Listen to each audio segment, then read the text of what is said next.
Welcome, everyone. I'm Penny Lewis, Executive Director of the Ecological Landscape Alliance, and I'll be the moderator for today's webinar, Transitioning to Ecological Landscape Practices, Toxin-Free Landscapes. This presentation is part of the Focus on Sustainability webinar series, a series developed by a group of organizations known for their ecological education. By collaborating on these webinars, we expand the reach of our regional programs to a nationwide audience. In case you're not familiar with our organizations, they're all nonprofit and largely volunteer groups in the United States.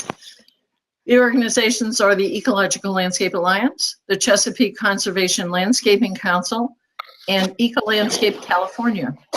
If you have a question for the presenter, you may ask it by typing in the question box at any time during the broadcast, and we'll be addressing your questions at the end of the presentation. And now I would like to introduce our presenter, Edwina von Gal. Edwina is the principal of her landscape design firm on Long Island. Her designs have won awards and been featured in major publications. But beyond the beauty, what distinguishes her landscapes is that they are all toxin-free. After designing a park for biodiversity in Panama City, Edwina stayed on to found Zero Earth Project, after which she brought the toxin-free message to the United States with the founding of the Perfect Earth Project in 2013. Edwina is currently on the board of What is Missing, artwork project that brings attention to the loss of biodiversity. She's also a master teacher at the Conway School and a Green Schools Alliance site and landscaping expert. Welcome, Edwina. Thank you. Thank you, Penny. It's just a total delight to be doing this with you. It's my very first webinar, and I just congratulate you on the amazing, great amount of terrific information you put out. So I live in a place that is really beautiful, and there are places here that inspire and delight me. And I'm assuming that most everybody else in the industry sort of has these touchstone places themselves, and hopefully someplace close to home, because increasingly what's happening is our beautiful favorite places are being challenged by significant onslaughts in a way. This is toxic blue-green algae in Georgica Pond, the center of Southampton, where fish are contaminated.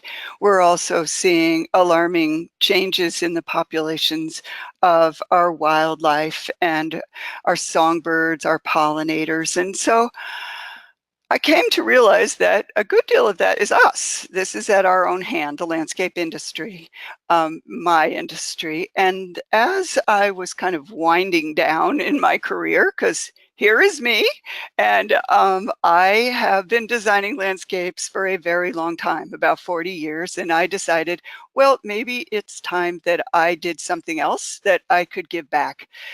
After all the years of learning so much from my clients and from my jobs and from my association with the landscape industry. So I started the Perfect Earth Project, and the idea was that I would raise consciousness about the dangers of lawn and landscape chemicals and train the landscape industry in how to get really great results without them.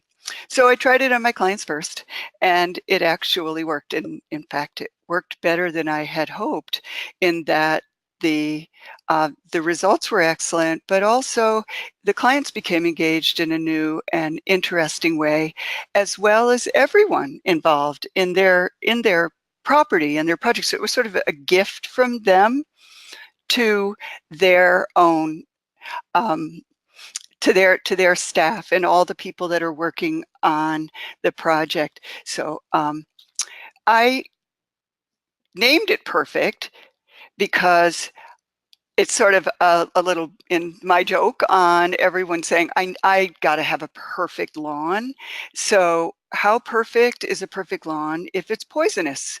So we want to take perfect to another level.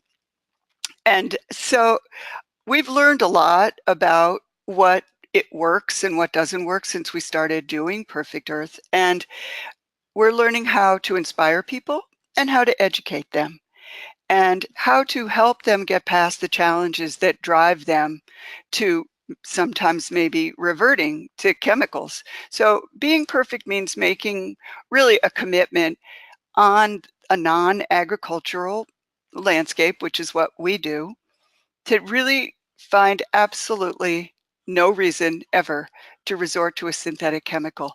The only compelling argument I've ever had for using them is at the Brooklyn Botanic Garden, where they have some very, very valuable old specimens which have been kept alive with chemicals, and they are afraid to risk losing them. I can accept that, but no one else has ever explained to me why they actually need to use chemicals on their property.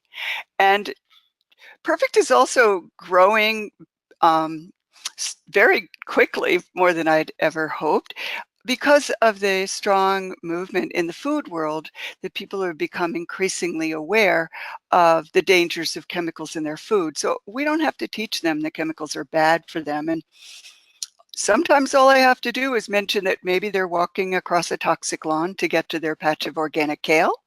And that's pretty compelling. So people are, in most cases, very close already to getting the message. And perfect also means learning about the fact that it is a process. It's not just a product, and engaging them. And so why perfect? Because sometimes people do need to be convinced, and it's good to have a little arsenal of convincing information. Well, we know it's for our water. I mean, obviously, pesticides and fertilizers wash directly into our water bodies and then into our aquifer and into our drinking water. But for some people, that's a little bit kind of a long stretch to make that immediate connection. We also do it for our wildlife. That's an osprey pole in front of my house, and we all remember that DDT was actually banned as a result of its effect on the osprey population. Their eggs were weakened. Also, we're doing it for pollinators because insecticides kill insects, and obviously they're killing pollinators at a rather I think there's a new study that says that the population of insects is down by 75% worldwide. And we're doing it for our kids because landscape chemicals are particularly harmful to children and pets, and they are now linked to cancer and autism, asthma, endocrine disruption, nervous system disorders, and they're absorbed through our skin and they accumulate in our bodies. And who spends more time lying on the grass than our kids and our pets? And we can do something about it. So why don't we? If it's works just as well and it's safe, why aren't we doing it? Well, I think largely it has to do with the usual things: fear and ignorance. The industry has grown up dependent upon chemicals, so we've kind of forgotten what it's like to live without them. But it's always really handy to understand where people are coming from if you want to convince them to do something else. And the way this happened was that after the World Wars, particularly World War II, there was a surplus of chemicals that became available very inexpensively, particularly ammonium nitrate, which is pure nitrogen. It is an explosive, so it was used to make bombs, but it also then came home to be a nitrogen fertilizer for our lawns. In addition, there was atrazine and 2,4-D, broadleaf killers. So all of this nice little cocktail made it possible for people to have the American dream, which in a war-stressed society meant creating neighborhoods that had this military kind of precision. And so that front lawn where nobody went, which was sort of this cookie cutter, brilliant green, beaten into submission place, was really the symbol of a safe and secure place. But in the process, the landscape industry, which also thrived on this very easy product-based response, because you didn't really need a lot of education, just a pesticide applicator license, converted to this. So in this truck, there is really nothing to grow something. It's all about suppressing or killing. And in that process, we essentially forgot that you could actually pop a weed out by hand. And now I see people resorting to applying a tremendous amount of chemical to eliminate those last few weeds. Many of them plants that we have somewhat arbitrarily decided are the enemy. They're actually indicators of deficiencies in a lawn. So once you understand those deficiencies, you can actually address reducing those populations if you wish. So what does perfect look like? Is it a lawn full of dandelions? Is it all weeds? Is it all brown? No, it does not look like this. You can have whatever you want. If you are completely nuts about your lawn, you can still be completely nuts about your lawn. The amount of input is going to be regulated by you and your needs. What perfect looks like in my perfect world is a landscape that, yeah, the lawn is longer, it's looser, the plants are more exuberant. There's clover. Clover fixes nitrogen. It also provides biodiversity, which makes for healthier turf. There's probably less lawn, more plants, more native plants, maybe all native plants and no lawn at all. And in a perfect landscape, there are more bugs. The good bugs are given a chance to survive so they can eat the bad bugs. Good bugs need a certain level of a population of bad bugs before they sense them so that the good bug population can move in and kill them. If you immediately spray when you see a bad bug, it doesn't give that natural sequence time to happen. Also, there will be some leaf damage in a perfect landscape. This is a tree outside my office. I went out to take a picture of a leaf with damage and I thought I didn't have any, and actually I've been walking past this tree every single day. And Doug Tallamy says that you can have up to 20% damage on your leaves before you'll even notice. But the tree spray program people, their job is to point out even the tiniest hole in a leaf and spray immediately.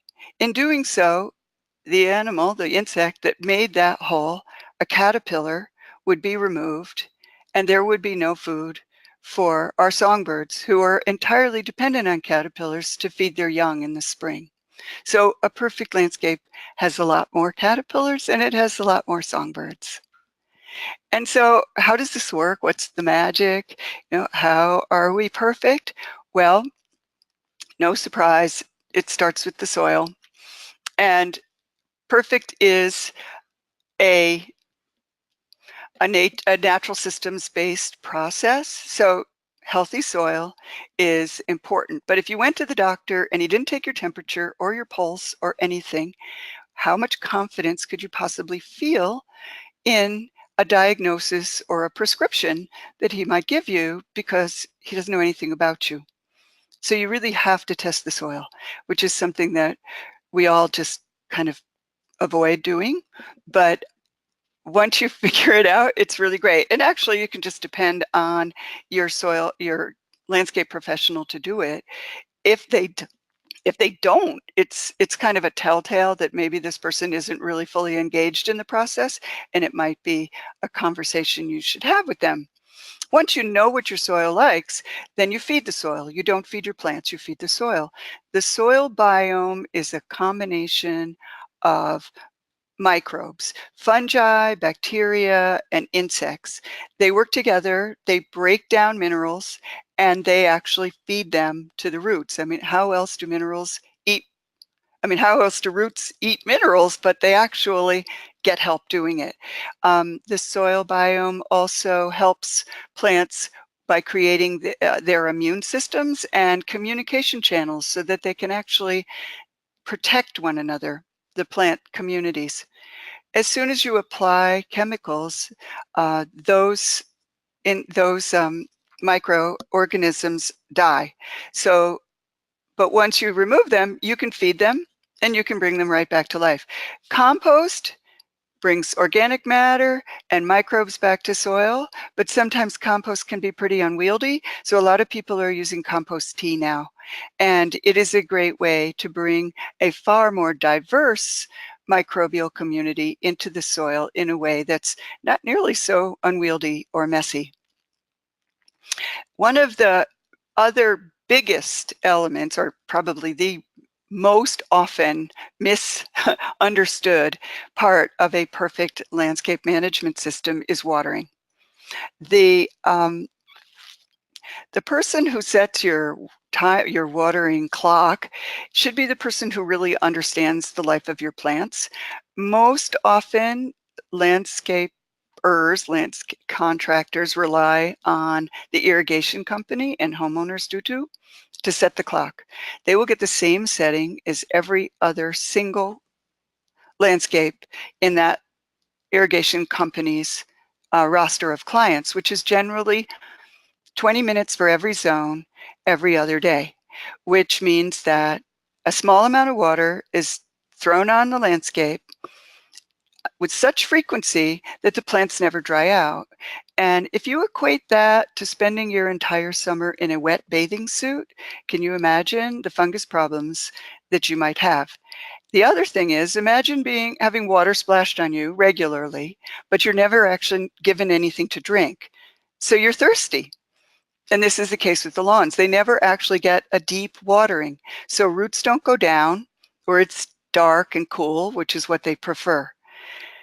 So the answer is water seldom and water deep. I don't even use my clock very often. I wait until I know that my lawn is dry, and then I water it till it's wet, about 6 inches deep. And how do I know?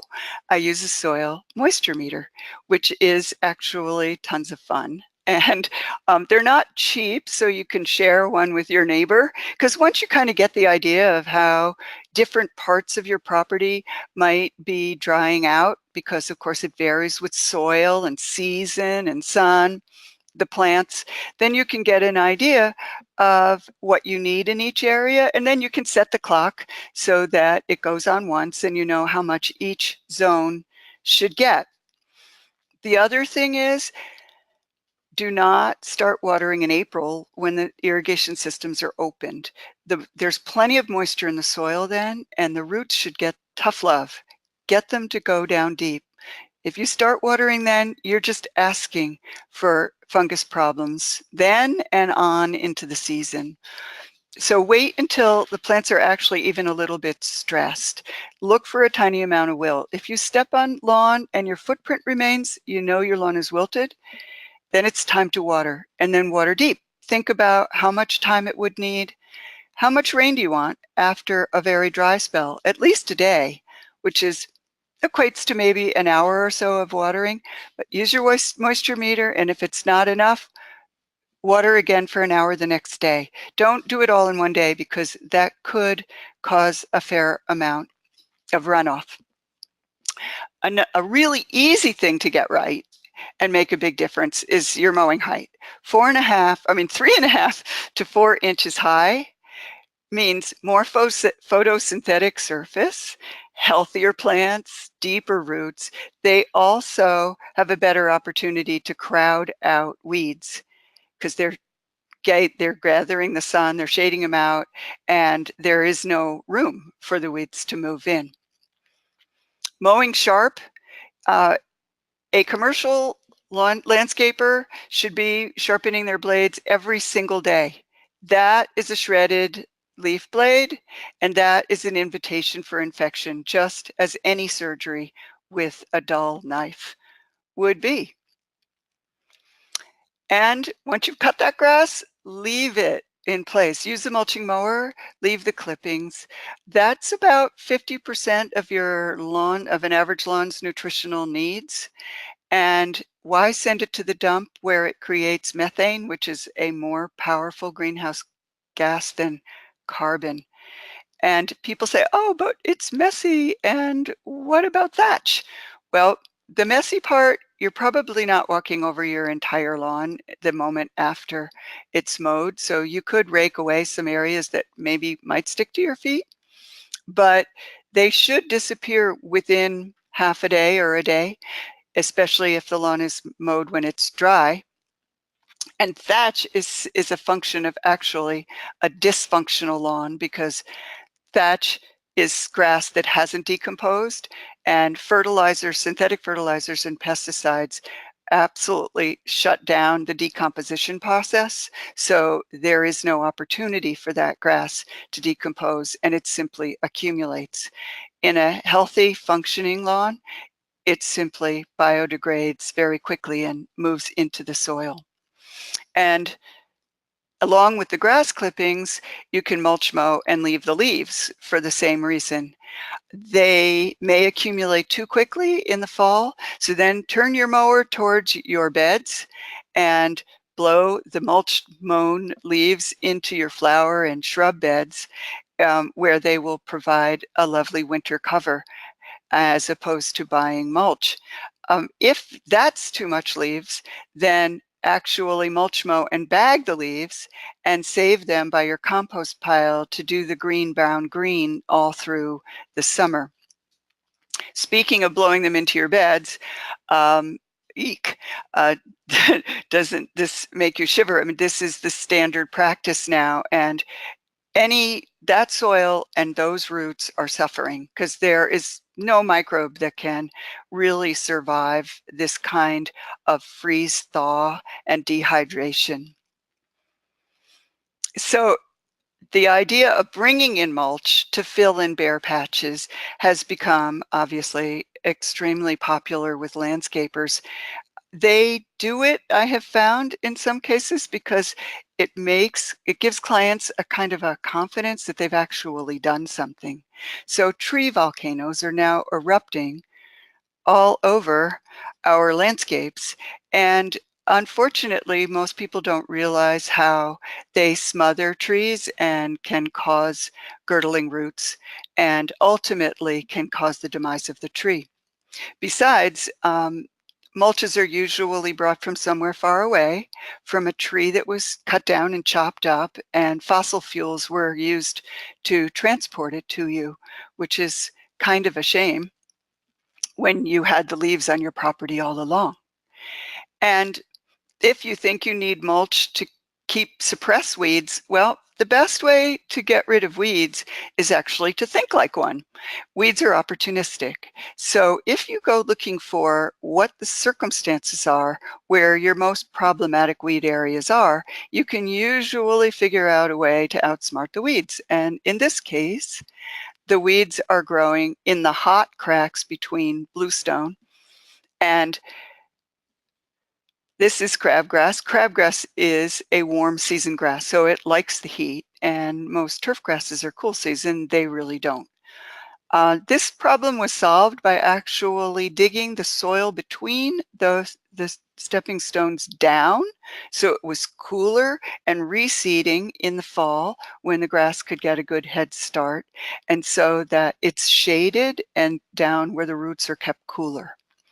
Other places on your lawn might be where there are a lot of weeds, could be that it's compacted or the soil is poor. So in the fall, look at addressing the soil conditions, seed with your cool season grasses and get them really well established before the warm season weeds move in the spring. In planting beds, fill the beds with plants. Don't leave any room for weeds. And keep your biomass. Back to the keeping of the grass clippings, will keep everything else too. This is the food that your landscape custom grew for itself. So this is my landscape at home. I have a meadow. Every spring I cut it to keep it lean, to keep the weeds from growing, and I put the clippings in what I call my homage à Monet, a haystack. And I used these logs, which came from removal of a stand of invasive Norway maples, to take the place of a small hedge that I installed, which was still too small to look like anything, to create spaces in my landscape rooms and divisions, it's slowly melting into the ground.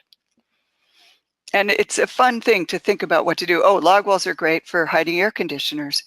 The other thing you can do is change the perception that people have about what is a landscape. The modern landscape is hopefully changing. So how much lawn do you need is a good question. These clients have kids. So we gave them enough lawn to play soccer, but you can see on the right, there's like a little ha-ha, and that goes to a wild area. The ha-ha is because when you mow right up to a wild area, it always looks a bit random, and seeing the bottom of the plants right where you cut to them is never a really great looking line. So when you're sitting on this deck, you look out and the ha-ha drops the line of vision to the wild area. And maybe over time, the kids are no longer around, they don't need soccer. You reduce your lawn from to area rug from wall to wall. And you start letting things grow in that don't need clipping, that just can go with their natural habitat or habit as well. And sometimes you might want to start out. A lot of people never use their front yard, so why does it need to be lawn? This is mowed once a year. It's super simple, a whole lot cheaper. And why do you need lawn around a swimming pool? Really, except, I mean, these people do have some lawn, it's off to the left, but we put their pool in a field and it takes the place of a high maintenance perennial border. And fact is, it's different every day, it's different every year. It never needs water, it never needs anything. It gets mowed once a year, and that is it.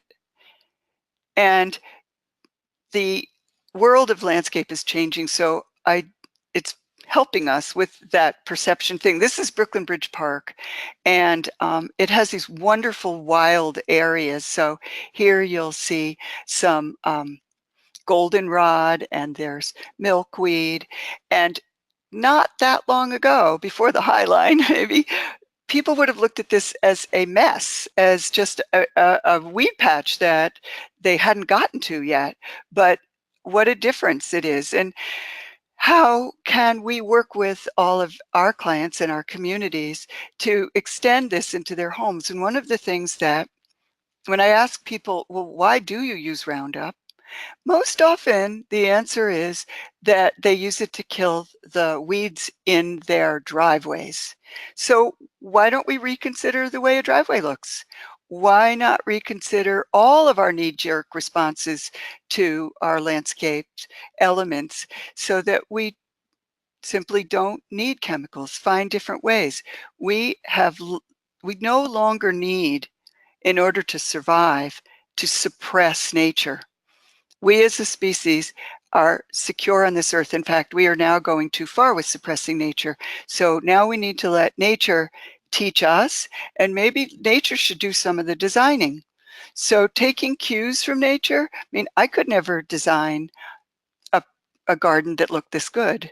And it's just, this is not far from my house on Shelter Island. And so what can I learn from this? A whole lot.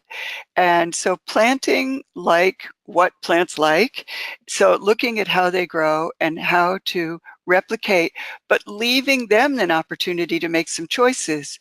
But for instance, here, the mulch between these plants, this perfectly nice garden, is prohibiting these plants from actually having a relationship. Plants need to be close to each other to thrive. So rather than putting mulch in the spaces, why not put plants in the spaces so that they have friends nearby and they can actually outcompete weeds without this foreign, highly acidic material that's been introduced. So this is Claudia West, and you probably all know about planting in the postmodern world, and the post-wild world rather, and how she uses small plants and lots of them when she first installs a garden, so that rather than having space between plants, you have plants between plants. And some of those plants may well be overcome over time. You can even use seed between plants with the understanding that you use a plant, maybe like Rudbeckia, which we always say, oh man, Rudbeckia, it all fades out over time.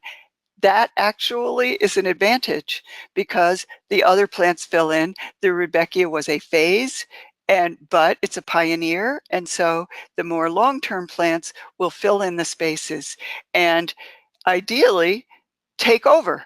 So little by little, this garden, which I planted for the bees, has filled in because we jammed it in there. In the past, that would have been, I would have thought of that as horrific overplanting.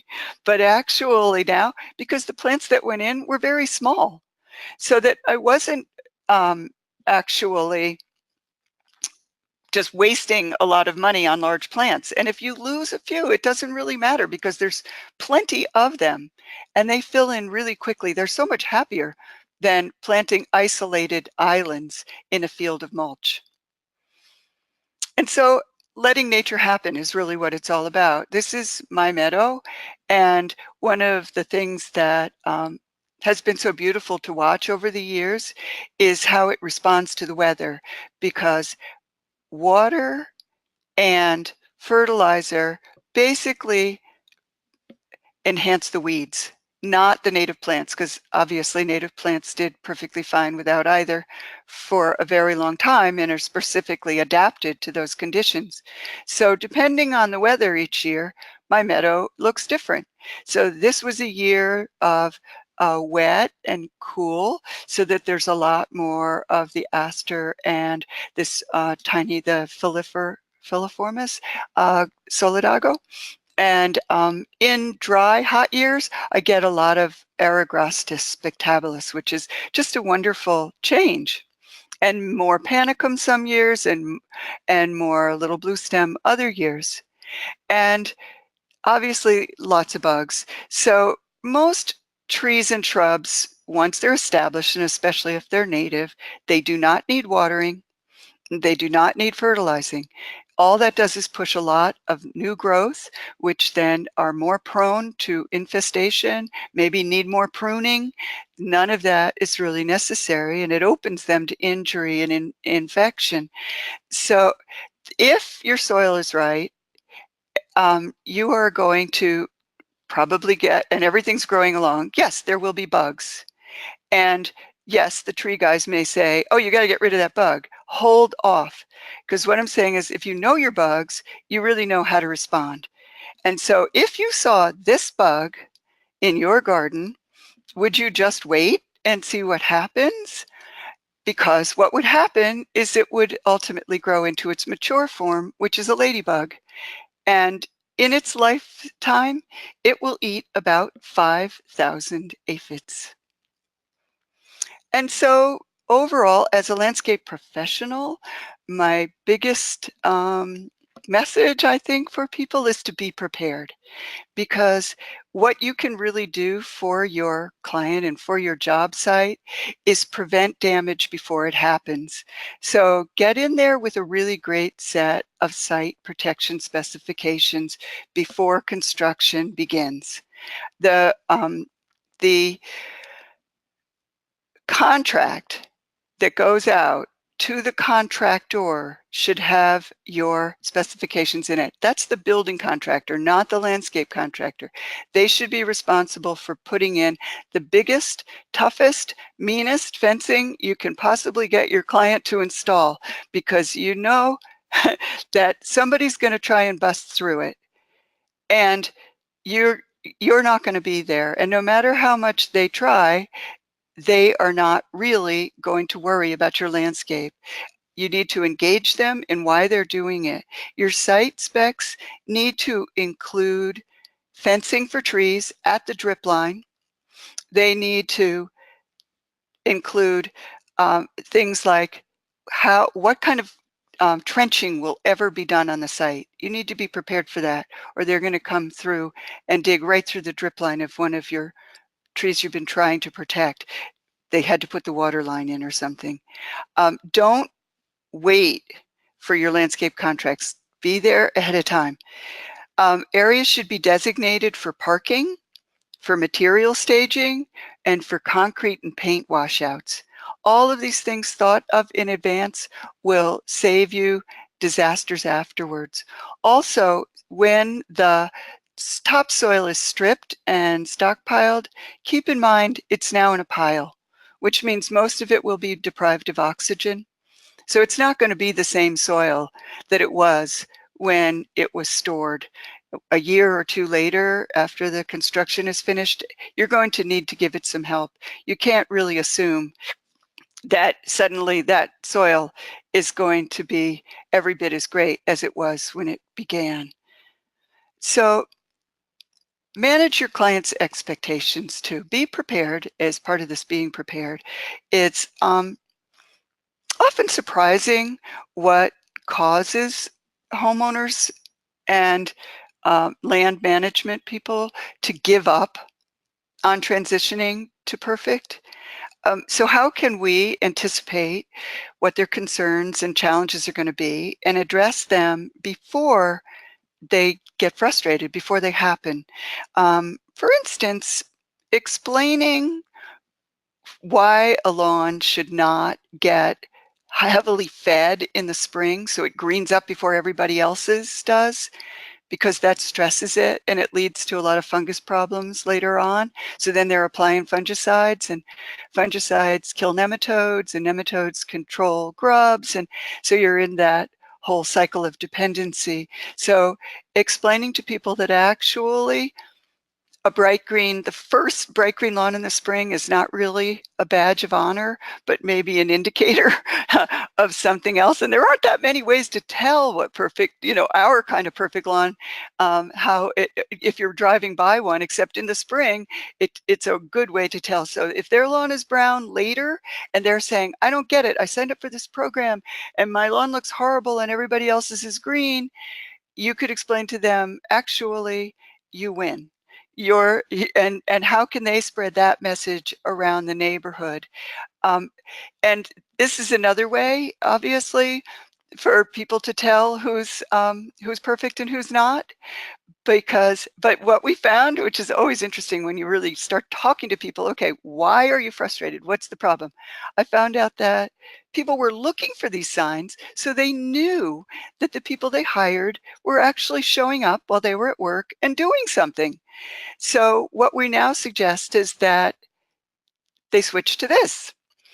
If you're doing a program that does not require any signage at all, why not try one of these? I would prefer if it was not plastic and you can put your business on it. You can have them made and put the name of your business on it so people know you've been there and that you've done a compost tea.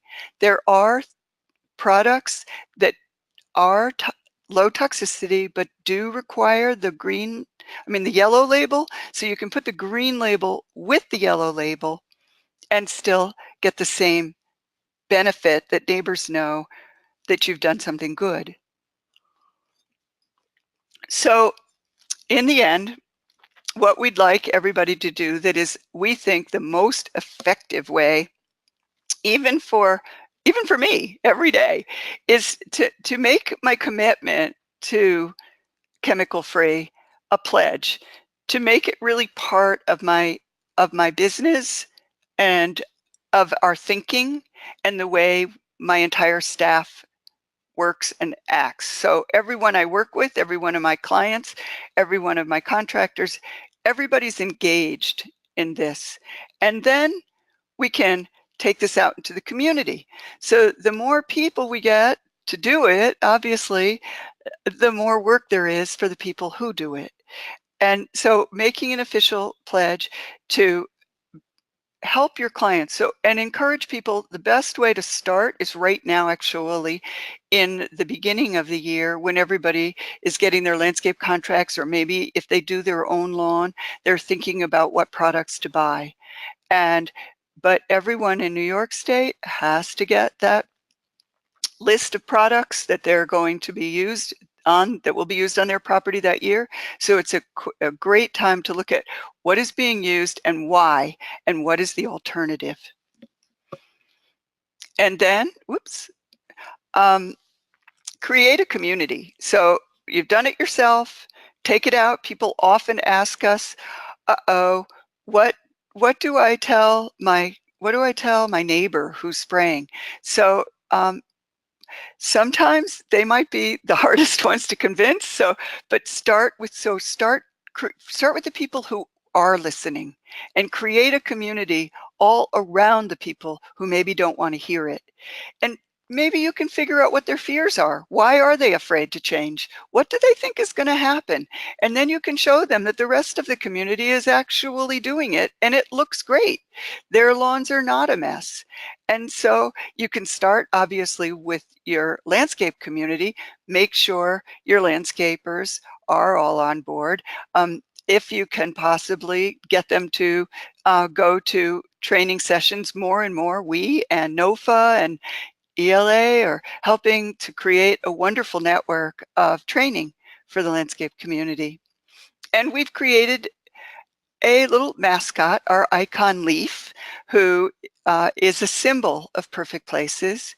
And he's on our website. You can download him, free to use in any of your signage and any place you'd like to indicate. We have a sign that you can order for our website or come by our office and get one for free, and post them on all your perfect places, and promote signage everywhere you can. The more people see the signs, the more people recognize that perfect places are there and safe and good and beautiful. It puts pressure on those that are not to follow suit.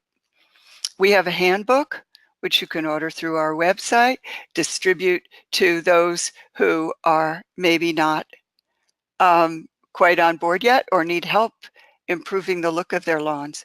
We put out a weekly tip. They're funny, they're fun, they're short. Even people who don't garden seem to find them interesting, because we are trying to build a community of land stewards. And this involves not just people who own land and not just people who manage land. We all have some influence on the way land is managed. So we all lie on grass at some point in our lives. We all go to parks. We all take our dogs out to run around, and our children play on playing fields and schools. Our hospitals have lawns. Everywhere we go, we can influence the way land is managed.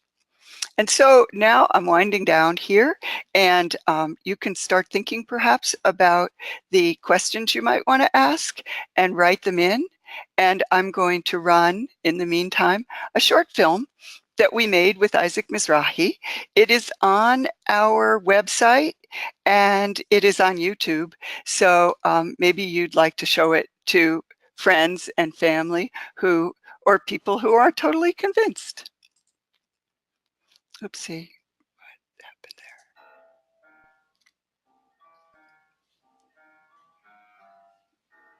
What? Since the 1950s, the fashion for lawns and landscapes has been to control pests and weeds with increasingly sophisticated concoctions of synthetic chemicals. Everybody wants a green, bright, immaculate lawn. Well, I am going to help them. Nobody wants weeds. Nobody wants bugs. Nobody wants clover. Ew.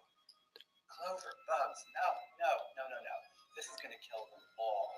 And you are going to love me so much. But these concoctions have had unintended consequences. Pesticides don't just kill pests. They are toxic to the bugs we love and need. They pollute our water. They harm us and our pets too. Synthetic lawn chemicals are linked to cancer, asthma, autism, and more, and they are especially dangerous to children, pregnant women, and pets. But you have a choice. If you could have the same wonderful landscape without chemicals, why wouldn't you?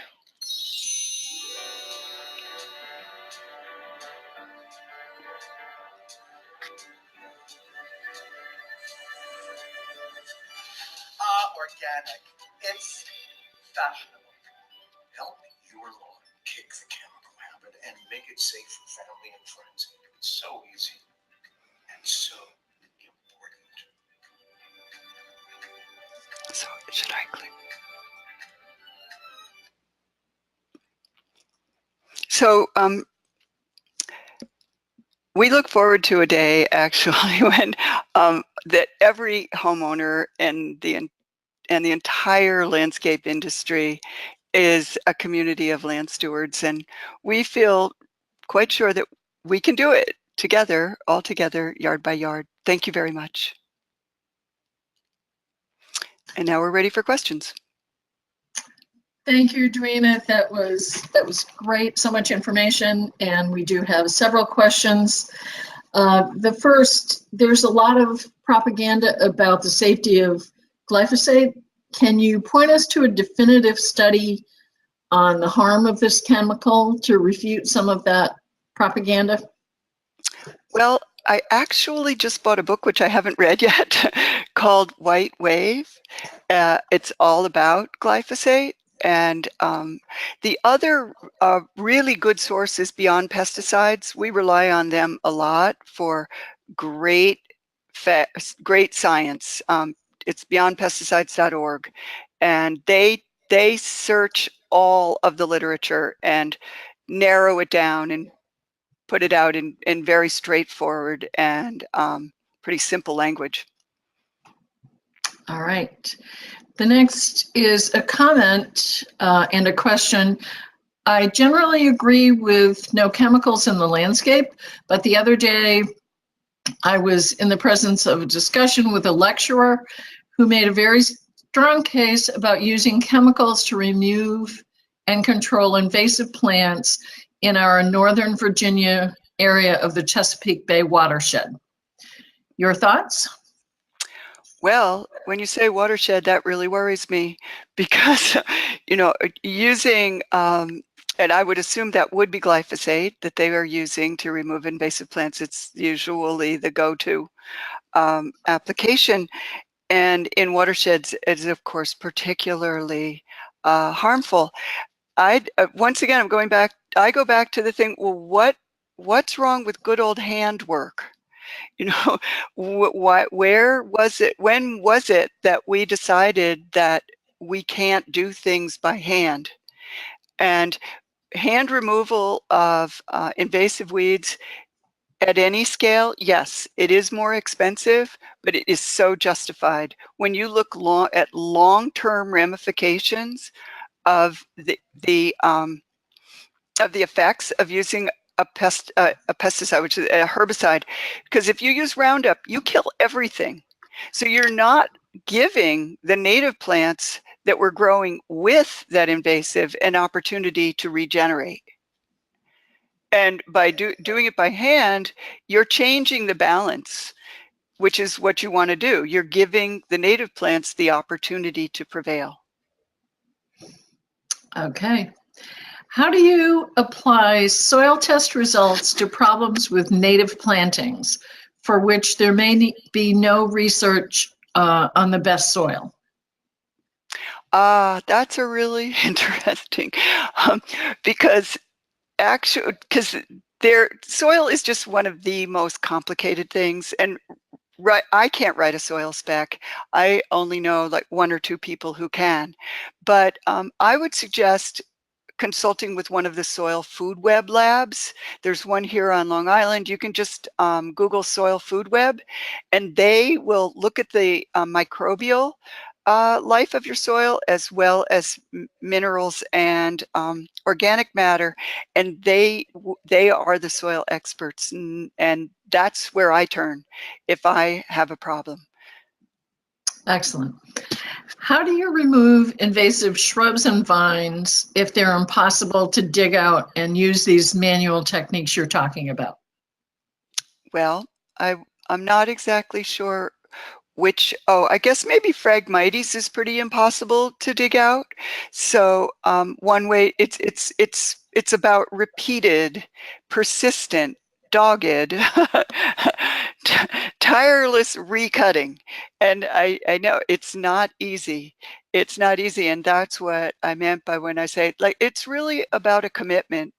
And sometimes if it's a public place, it's a great volunteer activity. You just bring everybody together, and if you know, depending on what kind of volunteers there are in your town, if Boy Scouts still exist in places, and but it's a wonderful way to bring people together. And if it's on your own property and it's right there, then you just what I do sometimes is, if this persistent weed is in a place that I'm trying to turn into something else, generally they could be managed by constant mowing, and you might lose some of the things you're trying to save, but over time you can reintroduce them. But for instance, a meadow, if you have a noxious weed in your meadow, you can cut it over and over and weaken it significantly, far more than you actually weaken the plants that you want in your meadow. So you might sacrifice the look of your meadow for a few years, maybe two to 3 years. I also add things that weaken them alongside. So industrial strength vinegar is a really good one. And so you're adding insult to injury. Okay, the next one is also related to a meadow. To establish a meadow, the typical recommendation is to prep the area prior to planting by eliminating the bank of weed seeds. Otherwise, they will compete the native plants that you're installing. Herbicides are typically what's used for this step. Do you know an alternative non-chemical method? It's called the best one is thyme. So what you do is you allow the weeds in, you clear the meadow, you allow the weeds to sprout, and then you either you scrape them off, or you kill them with a non-toxic or a non-chemical weed killer like vinegar or orange oil or one of those. Or if it's a broadleaf, you can just mow it like crazy. And then when it's in a weakened state, get the seeds in of the plants you want, so they outcompete it. A lot, I mean, depending on the weed, so it's a little hard to answer questions that I don't know what the weed is or what the preferred plant is, because that makes a difference. But there is more and more literature on this too. I would not say that I am in any way an expert on the subject, but more and more people are learning better and better ways to do it. I know Larry Weiner still uses chemicals when he has to, but he's been experimenting with a lot of alternatives because more and more people are insisting upon it, which I'm glad to hear. There may be weed seed in the soil. I would say wait a year and see what comes up. But generally, like in my meadow, if you absolutely do not water and absolutely do not fertilize, because that will really send waves of joy through the weeds that you do not want. So I would, so that's really number one. And number two is then pick highly resilient plants to start your meadow. Use grasses like panicum. They can really outcompete things, and it's a clump forming grass. So there are spaces between the grasses in which you can come back and plant. So All right.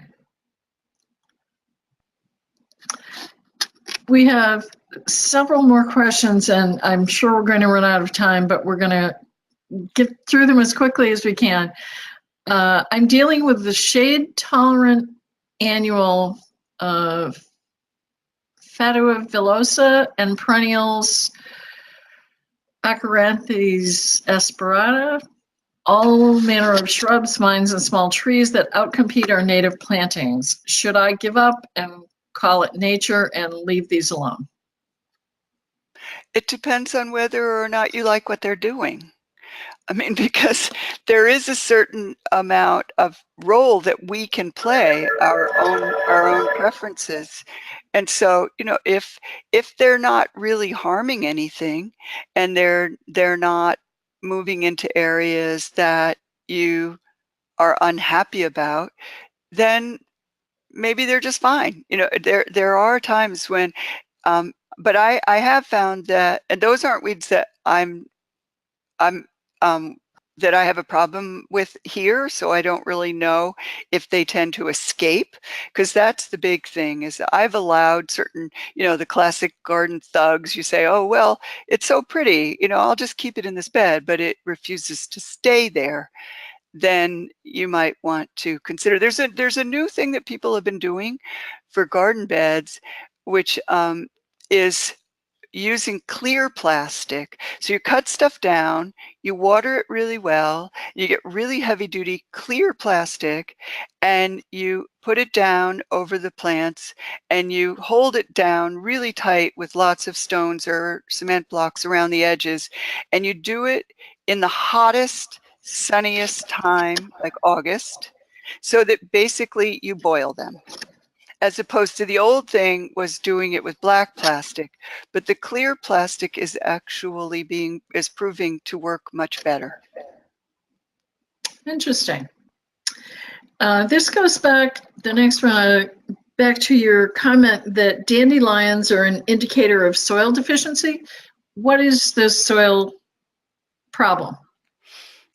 Dandelions are very good calcium fixers. So generally they will grow in where there's a calcium deficiency, but they also are terrific for compacted soil. So they're an indicator, but they're also, a fix-it, so they're doing good things. Pioneer and opportunistic plants are there actually to heal what they a place. So they're the first colonizers of places that have particular problems. So they need full sun. So they're obviously growing in a place where other things are not growing so well. And dandelions have a very deep taproot. So it does a great job of aerating your soil and leaving organic matter behind. So that if you actually leave the dandelions and keep out competing them, that is one way to do it. But if you're in a little bit more of a rush, which you may be if you have a huge patch of dandelions and no real way to get lawn grasses established between them, then you might want to dig a few out. But always plant your lawn grass in the fall when it has chance to grow. And then when the dandelion seed is trying to germinate in the spring, it simply won't have that sun that it needs. People make a mistake of cutting their lawns really short and raking like crazy in the spring, and then fertilizing and watering, and that's another, real joyous moment for weeds. Okay. Another lawn-related question. What is your experience with biochar as a natural lawn amendment? I actually have been asked this, and I spoke to our lawn expert about it the other day, and he said that actually it needs to be used as only one part of a fully comprehensive program. Biochar by and of itself is not a fertilizer and is not really a soil enhancer. And so you really would need to have your soil tested and speak to a soil food web expert or some landscape expert who could tell you whether or not biochar is the right thing and what accompanying nutrients you would want to use with it. It's more complicated than just dumping it on. Okay. The next question is about bilingual education. Do you have any programs or any information on your website in Spanish to help teach the Hispanic contractors about the importance of chemical-free lawns? I am happy to say that it is almost up. We are almost there. We are busy with the translating, and because there is a tremendous demand for it, and I'm embarrassed that we haven't gotten it up before this, but it is a really important part of our planning and our educational program, yes. Excellent. What can be used as a natural pre-emergent weed inhibitor to prevent crabgrass in particular? Cornstarch is or corn gluten is the one that is most often used. And it is effective, but timing is absolutely critical. So that in most cases, people do not feel it's worth the money because it's expensive. It's a great fertilizer, but unless you really time it perfectly, so you have to get it before obviously the seeds start to germinate. I really feel that the very best is to have something else growing there before the seeds get a chance. So that depending on if you're talking about a lawn, then I would say the very best is to aerate and overseed in the fall. And get a really great lush crop of turf grass growing, and in flower beds or other places like that, fill them with the plants you want. Okay.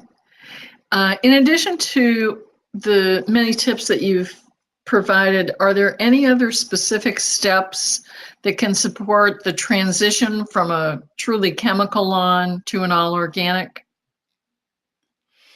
Well, I think what did I leave something out? Let me think. I mean, I think so, and one thing is a little bit of patience, and because what I've noticed is with some of my clients, or some people, they'll start pointing out patches in their lawn that weren't even, that they say are not as good as, but they actually are better than they used to be. So one good thing is to actually take careful photos and records of the before, just so you can track what's happened. And the biggest thing is observation. And maybe I didn't really talk enough about that, but it's like being a good parent. If you leave your parenting to someone else, or just if you don't know your children, you're not going to be a very good parent. And people like chemicals because it's means they don't have to know the plants. It's one size fits all. And landscapes are definitely not one size fits all. Everyone's place is its own unique and wonderful place. So thinking about your place as your own nature preserve is a nice mindset to bring to it. Excellent. The next question is about ticks. There are a lot of tick problems on the rise, and there are some new all-natural tick sprays that claim to desiccate the ticks, but are all-natural. Do you have experience with them, and wouldn't they also desiccate beneficial insects? I have read about them, and I haven't had a chance to use them yet because I just read about them not that long ago, so I cannot say. But I do know that ticks are in particular adverse to dry. So one way to control ticks is to water less, because overwatering also does encourage tick populations and mosquito populations, especially frequent short bursts of water. The tick thing is really a big problem, and I would never want to encourage any behavior that might put a person's health at risk. So we're working with our local hospital. They have a tick-borne disease resource center. They actually are supporting us in our message that spraying is not the right solution, because it sends a message that the ticks have been it's a bit of a false security, because there will always be ticks, and if you think you've killed them all, you haven't. They'll be right back, and you've got to spray yourself, and you've got to check yourself, because there is always, and not only that, we don't like sprays because they are generally not selective. I haven't heard of any insecticide for ticks that is tick specific. And so it's a lot harder, as you know, to kill a tick than just about anything else. And so you're killing butterflies and bumblebees. If you really must spray, then spray specifically on tick habitat, which is under leaves at the edges in wet places and the edges of wild areas, and do it at a time when the butterflies or your pollinators are not out pollinating. But I'm sorry, I can't answer about the desiccation. All right. I am experimenting with using cedar chips, because cedar oil is a tick repellent.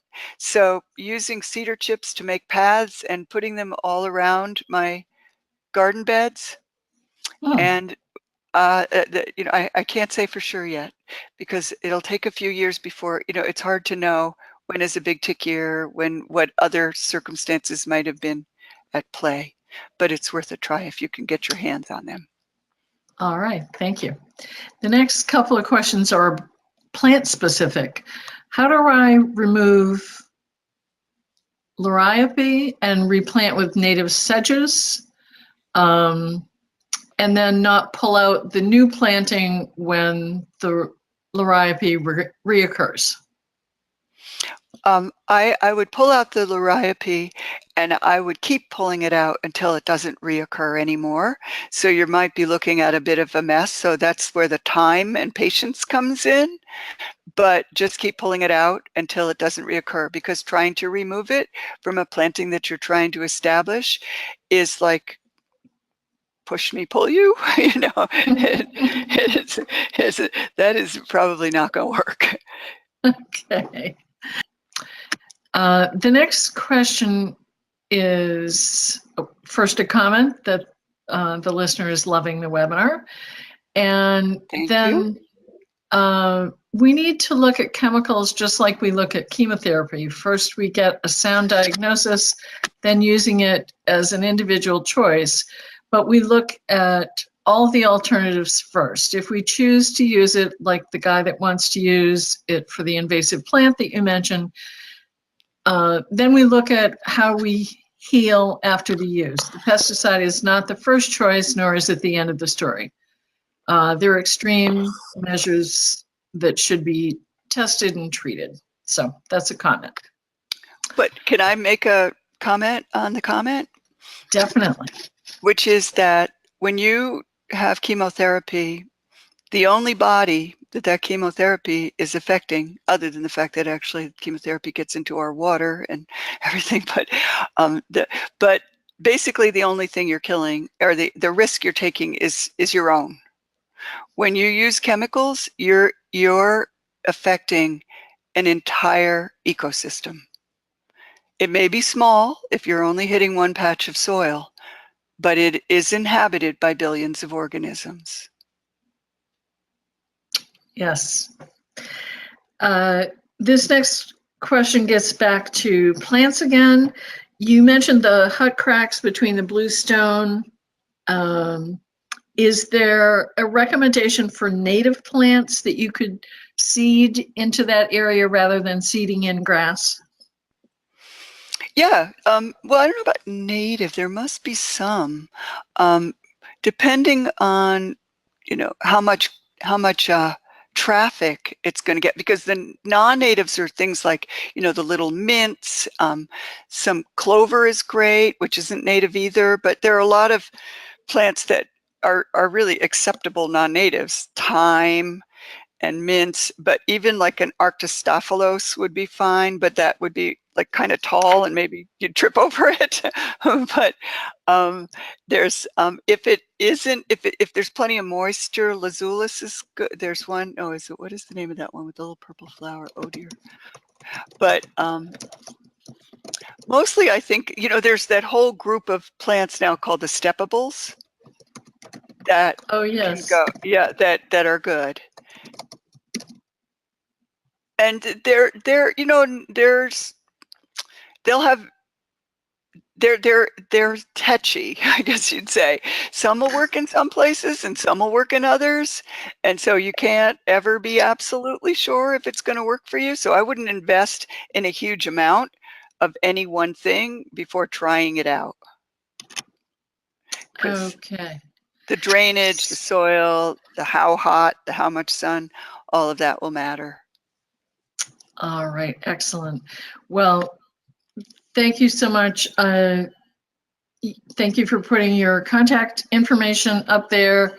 Apologies to those of you that did not get your questions answered, but we are running out of time. So thank you so much, Edwina, for sharing all of this great information and for giving us the practical tips to help us bring this message to our friends and colleagues and clients. This has really been a very, very informative and inspiring presentation. So thank you very much. And Thank you. Thank you all for attending, and good luck with all of your perfect landscapes. Thank you.